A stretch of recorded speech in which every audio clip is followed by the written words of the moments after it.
السلام علیکم. وعلیکم السلام. جی میں عبدالستار کراچی سے آپ کا مرید حضرت درد کر رہا ہوں. ماشاء اللہ حضرت، اللہ آپ کو قبول فرمائے، اللہ آپ کی مدد فرمائے، حفاظت فرمائے، اور ہر لائن سے اللہ آپ میں برکت ڈال دے، اور آپ کا فیض ہمیں اور ساری امت مسلمہ کو نصیب فرما دے. ماشاء اللہ حضرت، بہت دن کے بعد آپ سے بات ہوئی. اللہ آپ کو خوش رکھے. وہ حضرت اب یہ ایک بات تو یہ پوچھنی تھی حضرت کہ یہ جو آپ نے، میرا بہت دن سے ارادہ آپ کے پاس آنے کا، لیکن اللہ کی مرضی ہے. 2 دعائیں کی تھی، اللہ پاک آپ کے پاس بھی بھیج دے یا عمرے پہ بلا لے. اللہ نے قبول کر لیا ہے حضرت. تو انشاءاللہ اگلے منگل کو جا رہا ہوں. دعاؤں کی درخواست ہے، آپ کے پاس آ جاؤ، اس کے لیے بھی دعاؤں کی درخواست ہے.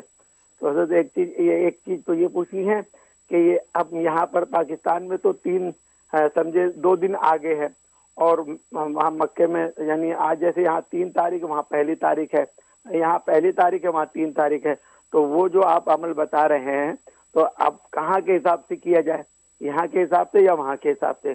دوسری چیز یہ حضرت کہ عمرے پہ جا رہے ہیں، وہ خالص اللہ کی رضا کے لیے جا رہے ہیں، کوئی اور غرض نہیں ہے. دل میں بہت سارے خیال آتے ہیں. اب وہاں کچھ عزیز اور رشتے دار بھی ہیں ہمارے. اب کبھی کبھی ملاقات ہو جاتی ہے، لکھنؤ کے بھی میرے بھتیجے وغیرہ ہیں. تو اب یہ دل میں خیال آتا ہے کہ ان سے ملیں نہیں ملیں. اور دوسرے کچھ دوست بھی ہیں، وہ بھی میسج کرتے رہتے ہیں کہ بھائی ہمارے پاس بھی آؤ.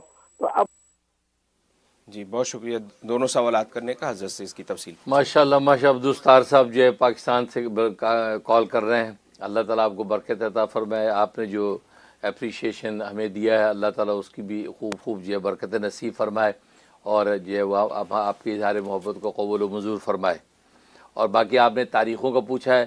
اگر آپ جو وہ مکہ مدینہ کے اندر ہیں تو پھر آپ مکہ مدینہ کی تاریخوں کے اعتبار سے یہ 3 دن کا اعتکاف کریں گے.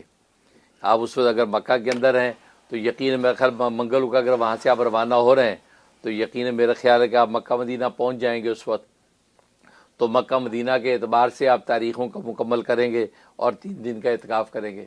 لیکن اگر آپ پاکستان میں ہوں گے تو پھر ظاہر ہے کہ پاکستان کے اعتبار سے آپ جو ہے وہ اعتکاف کریں. تو وہ جس مقام پہ ہوں گی اسی مقام کی تاریخوں کا اعتبار ہوگا. اور باقی یہ کہ آپ نے کہا کہ اللہ کے لیے ہم عمرے پہ جا رہے ہیں، ہمارے رشتہ دار اور دوست احباب ملنا چاہتے ہیں، ان کا ملنا اللہ کے لیے ہونے کے منافی نہیں ہے، کہ کیونکہ اصلا نیت تو آپ کو اللہ ہی کے لیے ہے کہ آپ اللہ کے لیے کر رہے ہیں اور کوئی غرض نہیں ہے. اب وہاں پر ضمن آپ کی ملاقات اپنے عزیز و اقارب سے ہوتی ہے، تو عزیز و اقارب سے ملاقات بھی اللہ کے لیے ہے، دوست احباب کی زیارت بھی اللہ کے لیے. وہ ساری جتنی ضمنی جتنی ملاقاتیں ان سب کو بھی اللہ کے لیے. الحب فی اللہ والبغض فی اللہ حدیث میں آتا ہے. اللہ کے لیے محبت کرنا اللہ کے غیر سے، اللہ کے لیے محبت کرنا اللہ، بغض رکھنا اللہ کے غیر سے. الحب فی اللہ کا تعلق اللہ کے غیر سے ہے، اللہ سے نہیں ہے. اللہ کے لیے محبت کرنا اللہ کے غیر سے، تو اللہ کے لیے بغض رکھنا اللہ کے غیر سے. تو مطلب یہ کہ یہ اس میں شامل ہے. لہٰذا اپنے عزیز و اقارب سے اظہار محبت اللہ کے لیے کرنا یہ بھی اللہ ہی کے لیے ہے. اسی طریقے سے عزیز و اقارب سے ناراض ہونا اللہ کے لیے، تو یہ بھی اللہ ہی کے لیے.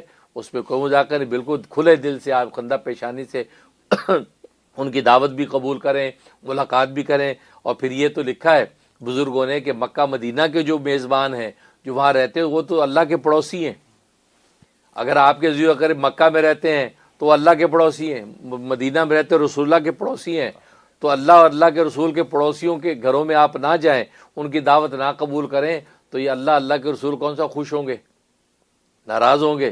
لہٰذا وہ سب اللہ کے پڑوسی ہیں، پہلے سے اللہ کے گھروں کے قریب رہتے ہیں. تو لہٰذا ان کے ہاں جانا اس نسبت سے بھی آپ پر بنتا ہے. بالکل جائیں، ان کی دعوتوں کو قبول کریں اور ان کے لیے دعائیں کریں.